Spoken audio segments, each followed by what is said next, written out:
जी अस्सलाम वालेकुम। हम डिस्कस कर रहे हैं आपका सेल्स टैक्स। तो इस वीडियो की डिस्कशन को स्टार्ट करने से पहले मैं आपको थोड़ा सा बता देता हूं कि हमने अभी तक सेल्स टैक्स की जो हमने वीडियोस अपलोड की हुई हैं अपने यूट्यूब चैनल पे कौन कौन से टॉपिक्स डिस्कस कर लिए हैं, कौन कौन से कॉन्सेप्ट डिस्कस कर लिए हैं और कौन कौन से टॉपिक हमें भी कवर करने हैं जो कि न्यूमेरिकल को सॉल्व करने के लिए इम्पॉर्टेंट है।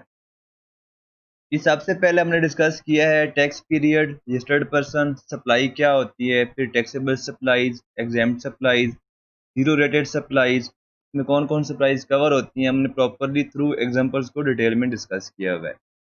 टाइम ऑफ सप्लाई का हमने किस तरह से डिटरमिन करना है, वैल्यू ऑफ सप्लाई हमने किस तरह से कैलकुलेट करनी है। ये काफ़ी इंपॉर्टेंट जो चीज़ है न्यूमेरिकल के लिए, सेल्स टैक्स के लिए, कि आपको किसी भी सप्लाई की वैल्यू डिटरमिन करनी आनी चाहिए। जो कि इसकी मैंने एग्जांपल भी अपलोड की थी कि हम इसको किस तरह से डिटरमिन कर सकते हैं।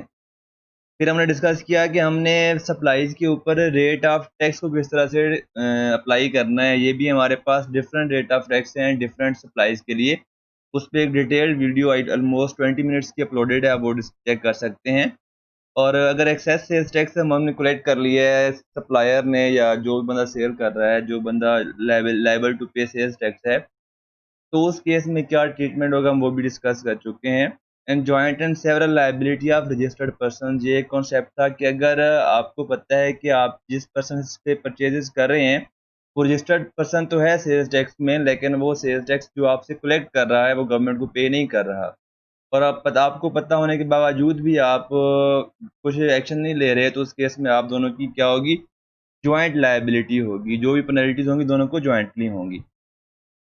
जो हमारे टॉपिक कॉन्सेप्ट्स रिमेनिंग हैं हमारे न्यूमेरिकल को सॉल्व करने के लिए, ये 8 हमारे अभी पेंडिंग हैं। नंबर 1 है determination of sales tax liability. फिर हमने इनपुट टैक्स को किस तरह से एडजस्ट करना है, वो हमारे टोटल 4 कॉन्सेप्ट्स हैं, 4 टॉपिक हैं जो कि हम एक ही वीडियो में डिस्कस करेंगे। तो इस वीडियो में हम डिस्कस करने जा रहे हैं आपका पहला पॉइंट,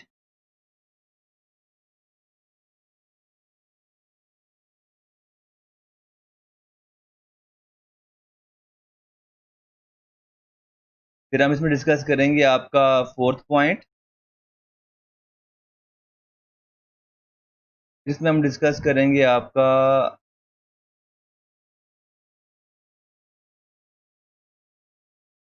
सेकंड पॉइंट। अब इस वीडियो में हम डिस्कस करने जा रहे हैं आपका first, second and fourth point, ताकि हमें आइडिया हो जाए कि हमने इन चीज़ों को किस तरह से करना है। जो बाकी रिमेनिंग पॉइंट्स हैं हम इसे नेक्स्ट वीडियो में उनको डिस्कस करने के बाद फिर हम क्या करेंगे, आपके पास्ट पेपर्स को प्रैक्टिस करेंगे ताकि हमारे जो कॉन्सेप्ट हैं हम उनको न्यूमेरिकल में अप्लाई करना सीख लें। या फिर जो भी आपके डिफरेंट इंस्टीट्यूट्स हैं पाकिस्तान में सीए के, तो उन इंस्टीट्यूट्स ने जो अपने सेल्स टैक्स के न्यूमेरिकल्स दिए हुए हैं, जो वो टेस्ट करते रहते हैं अपने मॉक्स के अंदर, अपने मिड टर्म्स के अंदर, मैं ट्राई करूंगा कि उनमें से कोई मुझे मिल जाए ताकि हम उनको क्या करें, डिस्कस करें, सॉल्व करें, ताकि जो आप पेपर में न्यूमेरिकल में से मैक्सिमम मार्क्स गेन करने के लिए आप क्या हो जाएं, प्रिपेयर हो जाएं। तो हम अपनी आज की डिस्कशन को स्टार्ट करते हैं कि हमने सेल्स टैक्स लायबिलिटी को किस तरह से डिटरमिन करना है। जी, जब आपको मैंने सेल्स टैक्स स्टार्ट किया था, जो सेल्स टैक्स की पहली पहली वीडियो अपलोडेड है, वहाँ पर मैं जब आपको इंट्रोडक्शन दे रहा था सेल्स टैक्स का, उसमें मैंने आपको बताया था, थोड़ा सा आपको एक तरह से ओवरव्यू दिया था कि हम सेल्स टैक्स की लायबिलिटी को किस तरह से कैलकुलेट करते हैं। सबसे पहले हम क्या करते हैं, जो हमने सेल्स किए होते हैं हम उन सेल्स के ऊपर क्या करते हैं, सेल्स टैक्स चार्ज करते हैं। उसको हम क्या कहते हैं, आउटपुट टैक्स क्या करते हैं, चार्ज करते हैं। जब हम कोई न्यूमेरिकल सॉल्व कर, मतलब जब हम सेल्स टैक्स कैलकुलेट कर रहे होते हैं, सबसे पहले हमने क्या करना है, आउटपुट टैक्स कैलकुलेट करना है। वो हम किस तरह से कैलकुलेट करेंगे, sales value multiply by rate of sales tax rate. हमारे पास क्या आ जाएगी, आउटपुट टैक्स हमारे पास कितना आ जाएगा, जो भी उसकी वैल्यू बनती होगी यहाँ पर आ जाएगी। ठीक है। अब फिर हमने क्या करना है, इसमें से लेस करना है इनपुट टैक्स।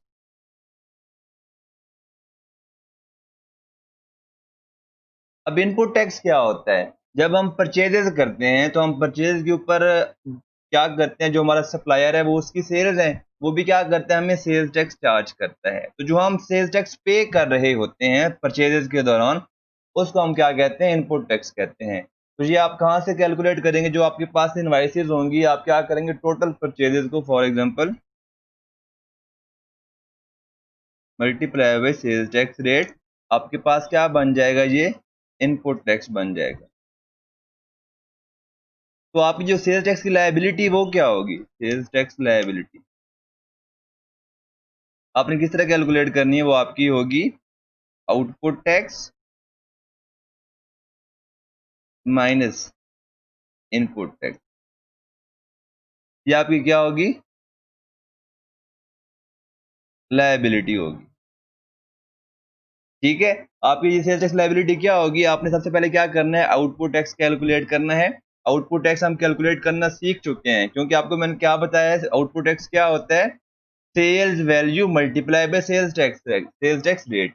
इससे पिछली वीडियोस में हम वैल्यू ऑफ सप्लाई की वैल्यू, सेल्स वैल्यू को हमने किस तरह से डिटरमिन करना है डिफरेंट केसेस में, डिफरेंट सिचुएशंस में, हम वो सीख चुके हैं।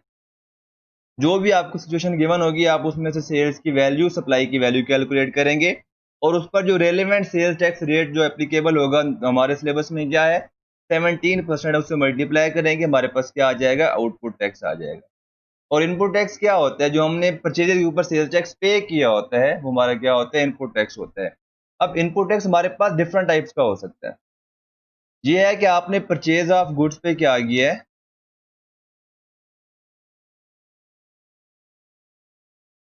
सेल्स टैक्स पे किया है।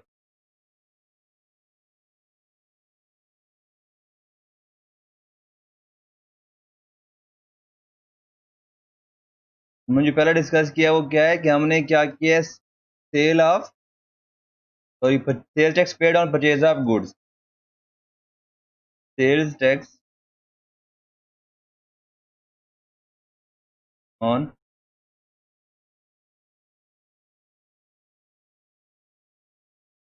Electricity bills. ठीक है जी, आपने जो इलेक्ट्रिसिटी बिल पर सेल्स टैक्स पे किया होता है, वो भी आपका क्या होता है, इनपुट टैक्स होता है। फिर आप सेल्स टैक्स पे करते हैं।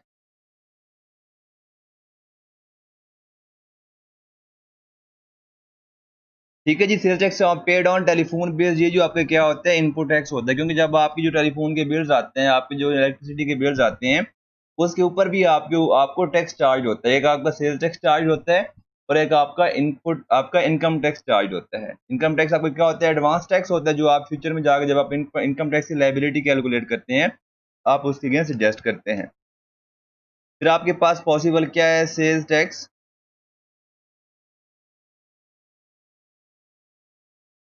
जी मैं इसे कह देता हूँ sales tax paid on other utilities, sorry sales tax paid on purchase of capital assets. अब बिजनेस है, बिजनेस ने कोई कैपिटल एसेट परचेज किया है, तो वो आप जो जो वो उसके ऊपर जो आप इनपुट टैक्स पे कर रहे होंगे, जो आप सेल्स टैक्स पे कर रहे होंगे, वो आपका क्या होगा, इनपुट टैक्स होगा। मतलब जो आप कैपिटल एक्सपेंडिचर करते हैं, बिजनेस जो कैपिटल एक्सपेंडिचर करता है, और कैपिटल एक्सपेंडिचर पे जो उसको सेल्स टैक्स पे करता है, वो भी क्या होता है, उसका इनपुट टैक्स होता है। तो यहाँ पर हमारे पास इनपुट टैक्स डिफरेंट जो हमारे पास टाइप थे, मैंने आपको बता दिए हैं, जो हमें क्वेश्चन में वो बता के दे सकता है, बता सकता है। अब इनमें से हम कौन से एडजस्ट कर सकते हैं, कौन से एडजस्ट नहीं कर सकते, ये हम बाद में डिस्कस करेंगे नेक्स्ट वीडियो में। तो जी, अब हमने आज की इस वीडियो में जो मैंने आपको बातें बताई हैं, वो चलो देखते हैं बुक में उन्होंने क्या लिखा हुआ है। बुक में वो कहते हैं, the liability of A registered person in respect of taxable supplies made by him during the tax period. Tax period हम डिस्कस कर चुके हैं कि सेल्स टैक्स के अंदर हमारा टैक्स पीरियड 1 मंथ का होता है। Shall be the difference between output tax.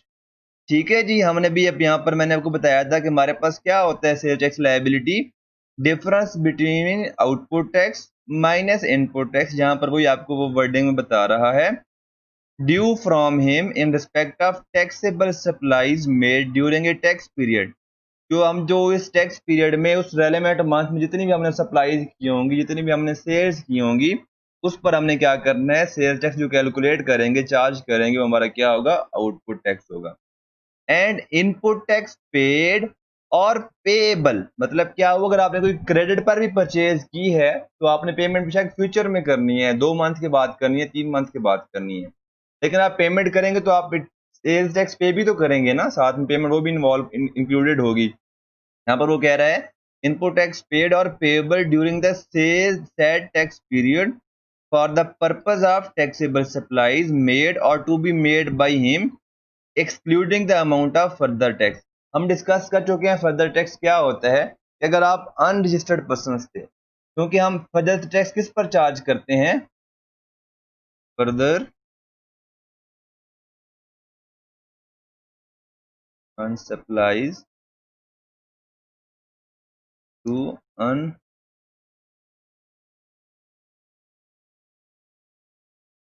persons। ठीक है जी। अगर फॉर एग्जांपल हम इस टैक्स पीरियड के स्टार्ट में 5 जनवरी तक क्या थे, अनरजिस्टर्ड पर्सन थे, हमने अप्लाई किया हुआ था, तो जिन जिन से हमने परचेजेज की होंगी उन्होंने हम पर क्या किया होगा, फर्दर टैक्स भी चार्ज किया होगा 3%, जो लॉ की रिक्वायरमेंट है। लॉ वही कह रहा है कि आप जब अनरजिस्टर्ड पर्सन होंगे तो तब के केस में जो आपका जो टैक्स चार्ज होगा वो आप इनपुट टैक्स क्लेम नहीं कर सकते हो, जहां पर ये इन शॉर्ट कह रहा है। हमारी टैक्स लायबिलिटी क्या होती है, output tax minus input tax आपकी क्या हो गई, सेल्स टैक्स लायबिलिटी। तो हमने आज का जो पहला पॉइंट हमने डिस्कस करना था, ये हमने क्या कर लिया है, डिस्कस कर लिया है, कवर कर लिया है कि हमने इसको किस तरह से कैलकुलेट करना है। इसको हम क्या कर देते हैं अभी हम, अब हमारे पास नेक्स्ट आ जाता है कि rules for adjustment of input tax against output tax. अब हमने कौन सा इनपुट टैक्स क्या करना है, एडजस्ट करना है, और कौन सा एडजस्ट नहीं करना, वो हम देखते हैं जी। Subject to any adjustment due to debit और क्रेडिट नोट्स। डेबिट और क्रेडिट नोट्स क्या होते हैं, अगर आपको अकाउंटिंग याद हो, आपने कैफ 1 में जब आपने बुक्स ऑफ प्राइम एंट्रीज पढ़ी होंगी, तो आपने के ना सेल्स डे बुक में एंट्री रिकॉर्ड करने का आपका एक सोर्स डॉक्यूमेंट था। तो आपका क्या था, आप जब आप सेल्स करते हैं आप डेबिट नोट इशू करते हैं, तो सेल्स टैक्स में आप सेल्स डे बुक में आप एंट्री रिकॉर्ड तब करते हैं जब आप डेबिट नोट से देखकर सेल्स इनवॉइस से देकर करते हैं। अब हमारे पास यहाँ पर सेल्स रिटर्न और परचेज रिटर्न मैंने यहाँ पर आपका इंक्लूड किया है कि जो हमारा पेंडिंग है डिस्कशन। जब हम treatment of cell return and purchase return discuss कर रहे होंगे तो उसमें हम क्या करेंगे, आपके debit note and credit note को डिटेल में एग्जांपल के साथ कवर करेंगे, क्योंकि डेबिट नोट और क्रेडिट नोट बच्चों को काफी कंफ्यूज करता है सेल्स टैक्स के न्यूमेरिकल में जी। Where a registered person did not deduct input tax within relevant period, he may claim such tax in the return for any of the 6 succeeding tax periods। जी पहली बात, अगर जब हम sales tax calculate कर रहे हैं, liability calculate कर रहे हैं, तो हमने क्या करना है, आउटपुट टैक्स कैलकुलेट करना है और इनपुट टैक्स क्या करना है, उसमें तो जो हम पे किया हुआ लेस करना है। तो लॉ कह रहा है अगर हमने लेट्स सपोज जनवरी में हमने क्या किए हैं, परचेज किए हैं, तो हमें जनवरी में जो परचेजेस किए हैं हमें उसका इनपुट टैक्स जनवरी में ही क्लेम करना चाहिए, एडजस्ट करना चाहिए। लॉ कह रहा है कि आप जनवरी में किया हुआ परचेज जो आपने इनपुट टैक्स पे किया हुआ है, आप जनवरी के बाद 6 जो सक्सीडिंग टैक्स पीरियड्स हैं वो कौन से होंगे, फरवरी, मार्च, अप्रैल, मई, जून, जुलाई, मतलब 31 जुलाई, जो जुलाई वाला आपका टैक्स पीरियड है, आप उस तक जनवरी में जो आपने परचेजेस किए हैं आप उसका इनपुट टैक्स क्लेम कर सकते हैं। इनपुट टैक्स ऑन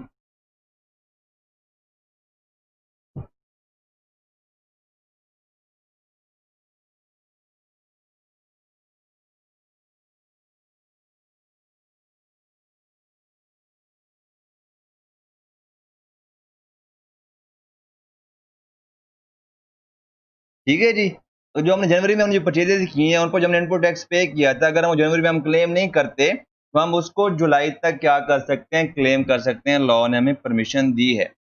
फिर नेक्स्ट हमारे पास आता है credit for input tax paid on purchases which are not paid for as per the provisions of section 73 shall not be allowed. Law कह रहा है कि आपने जो पेमेंट करनी है, आप जो परचेजेस की जो आपने पेमेंट करनी है, आपने जो इनपुट टैक्स की पेमेंट करनी है वो आपने करनी है सेक्शन 773 के accordingly. Section 73 of Sales Tax Act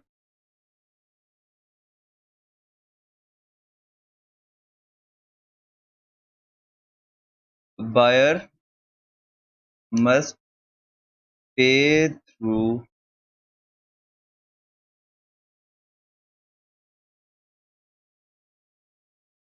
banking channel कर देते हैं, बैंकिंग चैनल।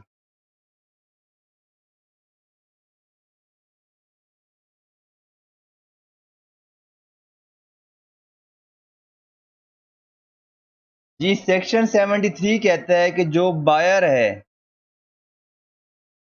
जो बंदा परचेज कर रहा है, जो परचेजर है, अगर वो उसकी ट्रांजैक्शन जो सप्लाईज की वैल्यू है, सेल्स टैक्स इनवॉइस की जो वैल्यू है, अगर वो 50,000 रुपए से ज्यादा की परचेजेस कर रहा है, तो उसके लिए कंपलसरी है कि वे क्रॉस चेक के थ्रू पेमेंट करे, थ्रू बैंकिंग चैनल पेमेंट करे। मतलब इसके अकाउंट में से, बायर के अकाउंट में से पैसे डिडक्ट हों और वो सप्लायर के अकाउंट में ट्रांसफर हो, ताकि दोनों की पेमेंट्स को क्या किया जा सके, आपस में ट्रेस किया जा सके। और पेमेंट कौन से बैंक के थ्रू करनी है और कौन से बैंक में करनी है। अब आपको पता है, जब आप सेल्स टैक्स में रजिस्टर होते हो तो आप अपना बैंक अकाउंट भी बताते हो कि ये मेरा बिजनेस बैंक अकाउंट है। तो जो आपका बिजनेस बैंक अकाउंट रजिस्टर्ड है एफबीआर के पास, आपने उसी बैंक के अकाउंट के थ्रू पेमेंट करनी है और सप्लायर के उसी अकाउंट में पैसे ट्रांसफर करवाने हैं जो उसका एफबीआर के साथ, एफबीआर के पास रजिस्टर्ड है। अगर आपने 50,000 से ज्यादा की अमाउंट थ्रू कैश पेमेंट कर दी है, तो इस केस में आपको इनपुट टैक्स एडजस्टमेंट अलाउ नहीं होगी, वो आपको डिसअलाउ हो जाएगा, वो आपका एक्सपेंस बन जाएगा। सेक्शन 73 हमें यहाँ पर एक और चीज भी कहता है, इन केस ऑफ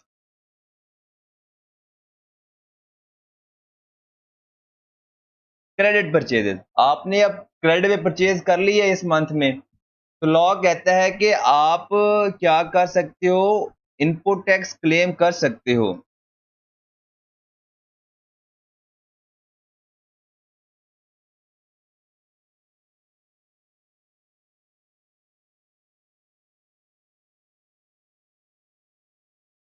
जिस मंथ में आपने परचेजेस की हैं, बेशक क्रेडिट पे परचेज की, आपने पेमेंट नहीं की, आप उस मंथ में इनपुट टैक्स क्लेम कर सकते हो, बट आपने उस इनवाइस की, उस ट्रांजैक्शन की पेमेंट 6 मंथ के अंदर लाजमी पेमेंट करनी है। लेट सपोज मैंने जनवरी में मैंने परचेजेस किए क्रेडिट परचेजेस,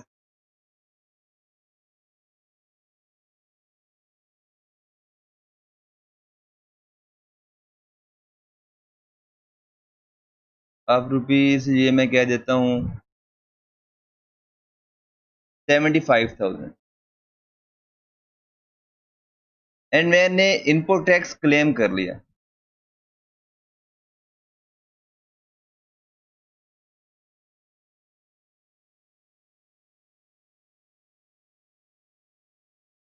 इनपुट टैक्स मैंने क्या कर दिया, क्लेम कर लिया जनवरी के अंदर ही अंदर। लॉ कहता है कि मैंने डेट ऑफ परचेज से लेकर 6 मंथ के अंदर क्या करनी है, पेमेंट लाजमी करनी है क्रेडिट परचेजेस की, तभी मुझे क्या होगा, क्रेडिट परचेज वाला इनपुट टैक्स क्या होगा, एडजस्टमेंट अलाउ होगी। लेट्स सपोज अगर मैंने ये क्रेडिट परचेज की थी 15 जनवरी को,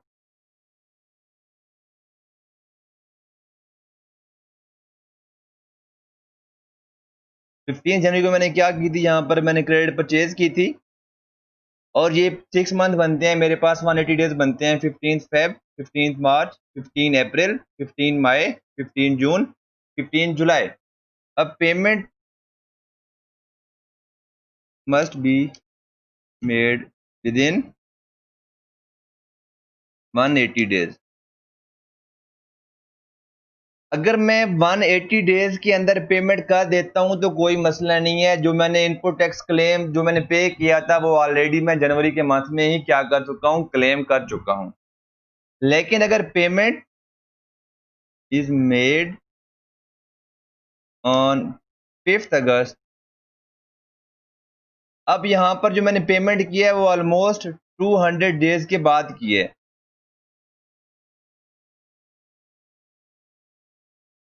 तो लॉ कहता है कि अगर आपने 180 डे आपने क्रेडिट पे परचेज की है और आपने 180 डेज के बाद पेमेंट की है, अगर आप इनपुट टैक्स क्लेम कर चुके हैं तो आपका जो इनपुट टैक्स है वो आपको नॉट डिसअलाउ हो जाएगा।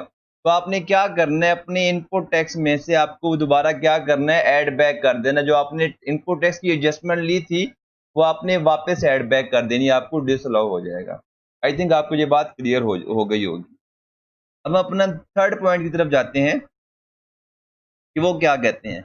अगर आपने क्या करना है, इनपुट टैक्स क्लेम करने के लिए अगर आपने जस्ट परचेजेस किए हैं, टैक्सेबल सप्लाईज गुड्स परचेज किए हैं जो आपकी टैक्सेबल सप्लाईज हैं, तो आप उसके लिए आपके पास सेल्स टैक्स इनवॉइस होनी चाहिए।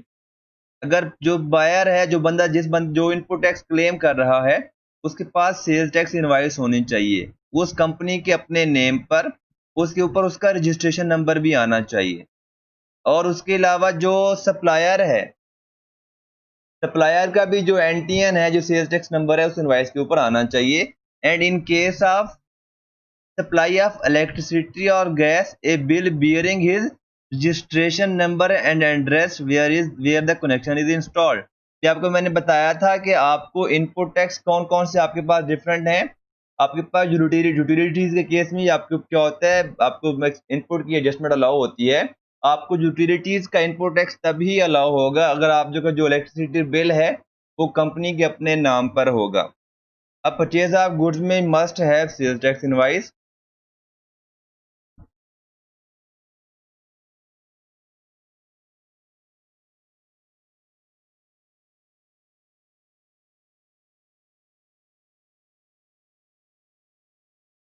जी, बात क्लियर हो गई। अगर सेल्स टैक्स इनवॉइस के ऊपर बायर का अपना नाम और बायर का रजिस्ट्रेशन नंबर गिवन नहीं होगा तो वो आपको इनपुट टैक्स अलाउ नहीं होगा, वो आपको डिसअलाउ हो जाएगा। तो डिसअलाउ किस तरह होगा, न्यूमेरिकल में हमने उसको किस तरह से ट्रीट करना है, जब मैं न्यूमेरिकल डिस्कस करूंगा उसमें हम इसको देख लेंगे। अगर इंपोर्ट्स हैं, in case of goods imported into Pakistan, he holds bill of entry और goods declaration in his name. क्योंकि हम क्या करते हैं, हमारी इनपुट्स इंपोर्ट्स के केस में हम कस्टम से क्या करवाते हैं, गुड्स की डिक्लेरेशन करवाते हैं। जो गुड डिक्लेरेशन के डॉक्यूमेंट्स होते हैं, अगर वो कंपनी के बायर के नेम पर हैं, तो जो इंपोर्ट्स की स्टेज पर उसने सेल्स टैक्स पे किया होगा, उसका इनपुट टैक्स क्या होगा, उसको एडजस्टमेंट अलाउ होगी।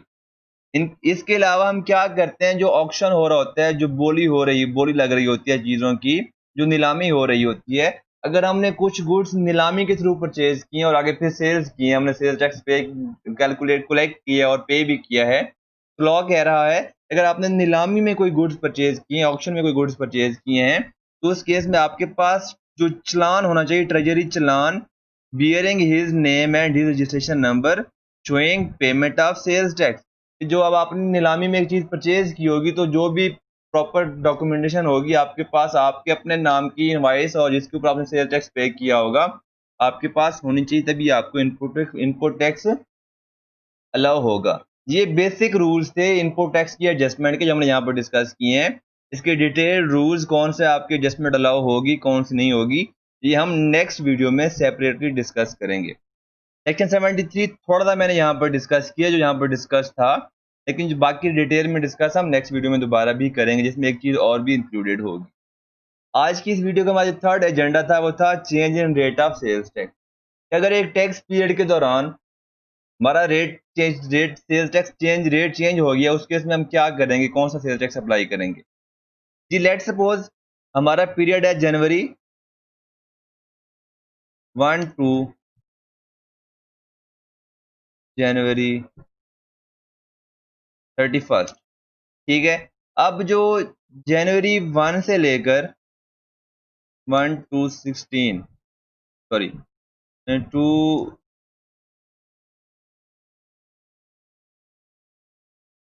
जनवरी 1 टू हमारे पास अगर हम एक एग्जांपल लें तो जनवरी 1 टू जनवरी 18 हमारे पास जो सेल्स टैक्स का रेट था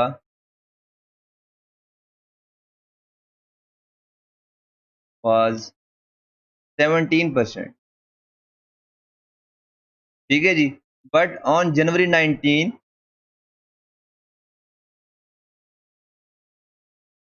ऑनवर्ड टू हमारा टैक्स पीरियड है 31 तक, 31 दिसंबर बन गया।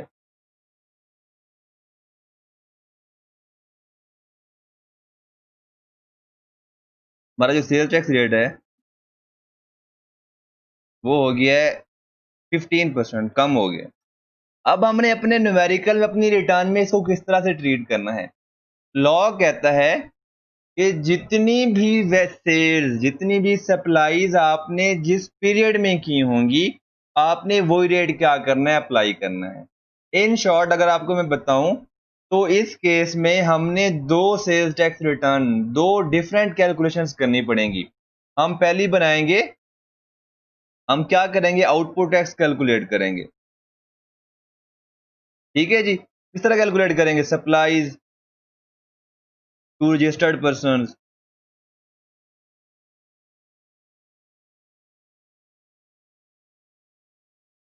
सप्लाईज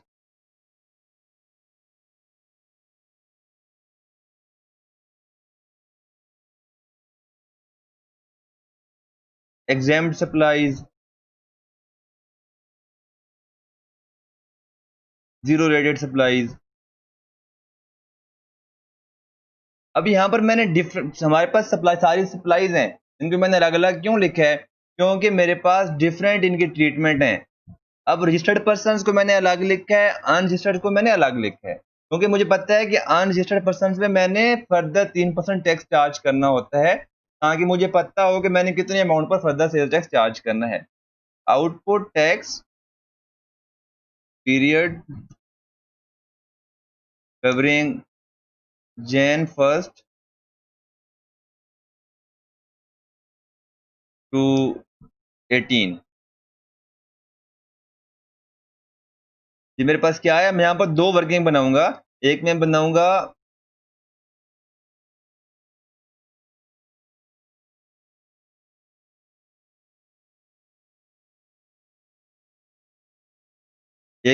पहले 18 दिनों की, एंड सिमिलरली एक मैं बनाऊंगा आखिरी 12 दिनों की, जहां पर जैसे मैं यहाँ पर कैलकुलेट करूंगा, उनको मल्टीप्लाई करूंगा, और दोनों की मैं सेपरेट सेपरेट क्या करूंगा, सेल्स टैक्स लायबिलिटी कैलकुलेट करूंगा, और फिर मैं एंड में जाकर दोनों को आपस में ऐड कर दूंगा। ठीक है, इस तरह से मैं क्या करूंगा, सेल्स टैक्स का मेरे रेट चेंज हो रहा है, उसको मैं इस तरह से क्या करूंगा, ट्रीट करूंगा। अब आपके यहाँ पर अगर आप बुक में जाएं तो आपको यहाँ पर उन्होंने थ्योरेटिकल ये चीज़ें लिखी हुई हैं, एक एग्जांपल भी दी हुई है। आप क्या कर सकते हैं, इसको पढ़कर चीज़ों को अंडरस्टैंड कर सकते हैं। ये सिंपल वही बात लिखी हुई जो मैंने आपको यहाँ पर एग्जाम्पल में समझाई है कि हम इसको किस तरह से ट्रीट करेंगे। तो अब हमारी जस्ट एक वीडियो और रह गई है जो हमने, जिसमें हमने न्यूमेरिक थ्योरेटिकल पोर्शन डिस्कस करना है। उसके बाद इंशाल्लाह हम क्या कर देंगे, अपना न्यूमेरिकल डिस्कशन स्टार्ट कर देंगे, न्यूमेरिकल को सॉल्व करेंगे, ताकि हमारा जो न्यूमेरिकल है पेपर का, आपका जो आई के फाइनल पेपर का न्यूमेरिकल होगा, ताकि आप उसको इजीली क्या कर सकें, सॉल्व कर सकें, उसमें से मैक्सिमम मार्क्स क्या कर सकें, आप गेन कर सकें।